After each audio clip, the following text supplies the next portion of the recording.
Assalamualaikum warahmatullahi wabarakatuh. Selamat berjumpa pada video pembelajaran mata kuliah pembelajaran seni budaya dan prakarya di MI. Nah, kali ini kita akan membahas tentang perkembangan kurikulum di Indonesia.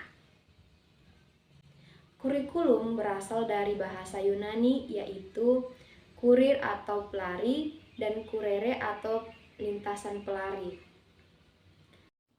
Secara istilah, sejumlah mata pelajaran yang harus diselesaikan oleh siswa dari awal hingga akhir program demi memperoleh kelulusan atau ijazah. Undang-Undang Nomor 20 Tahun 2003 menyatakan seperangkat rencana dan pengaturan mengenai tujuan, isi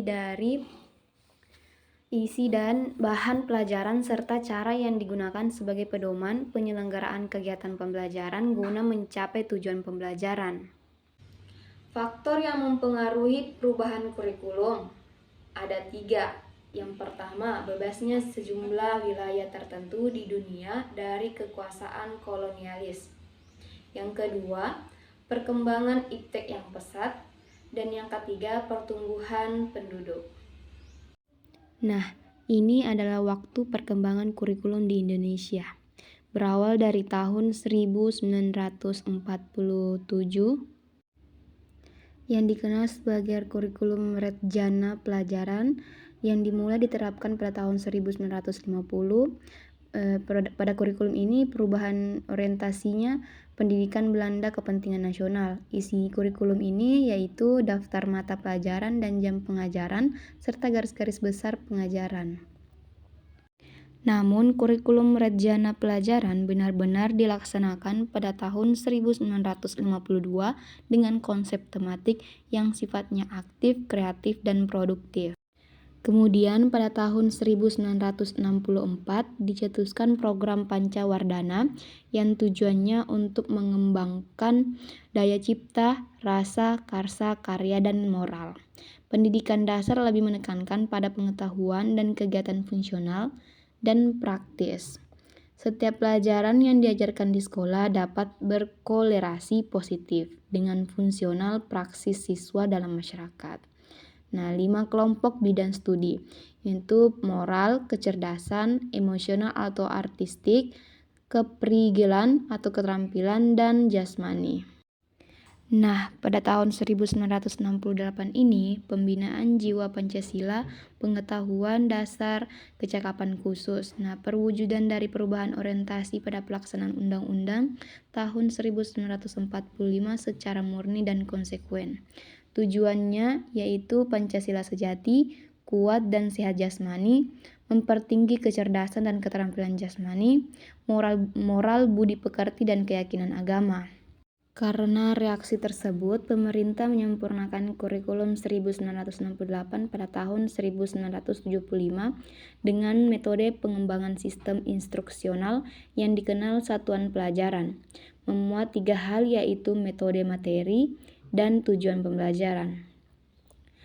Nah, rencana pelajaran setiap satuan bahasan yaitu petunjuk umum, tujuan instruksional khusus TIK, materi pelajaran, alat pelajaran, kegiatan belajar mengajar, dan evaluasi. Pada kurikulum 1984, pemerintah mengembangkan satuan pendidikan yang lebih mengedepankan keaktifan siswa dalam belajar dengan program yang dapat dipilih sesuai minat dan bakat. Di tahun 1904, jadi penyempurnaan kurikulum pada tahun 1975 dan 1984 dilaksanakan sesuai Undang-Undang Nomor 2 Tahun 1984 tentang Pendidikan Nasional. Perubahan pembagian waktu itu menggunakan sistem catur bulan dan jumlah jam pelajaran 42 jam per minggu. Tujuan pengajaran yaitu 1. Pemahaman konsep, 2. Keterampilan penyelesaian soal, dan 3. Keterampilan penyelesaian masalah.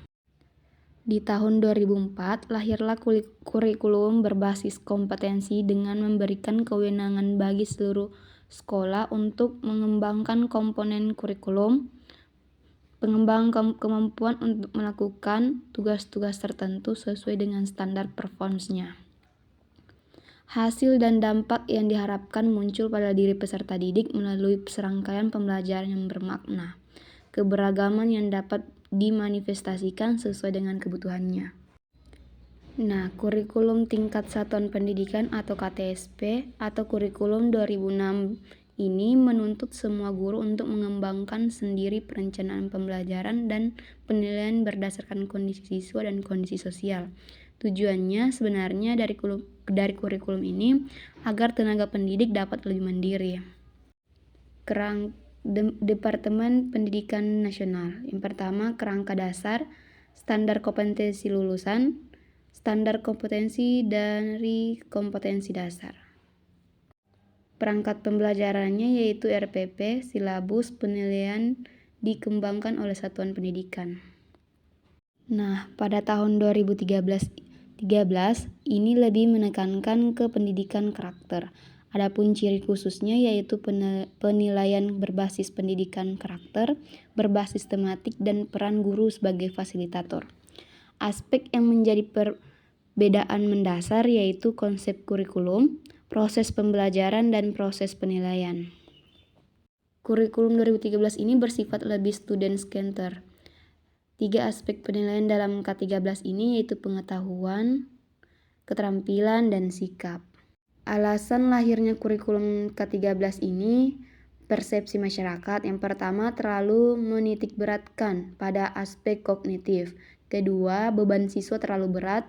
Ketiga, kurang bermuatan karakter.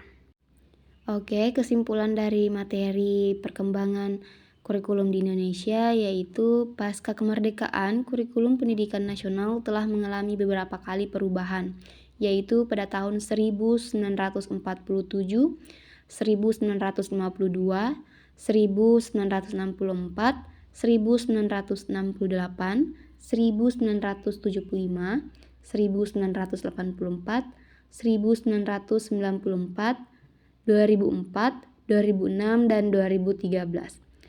Perubahan tersebut merupakan konsekuensi logis dari terjadinya perubahan sistem politik, sosial budaya, ekonomi, dan iptek dalam masyarakat berbangsa dan bernegara.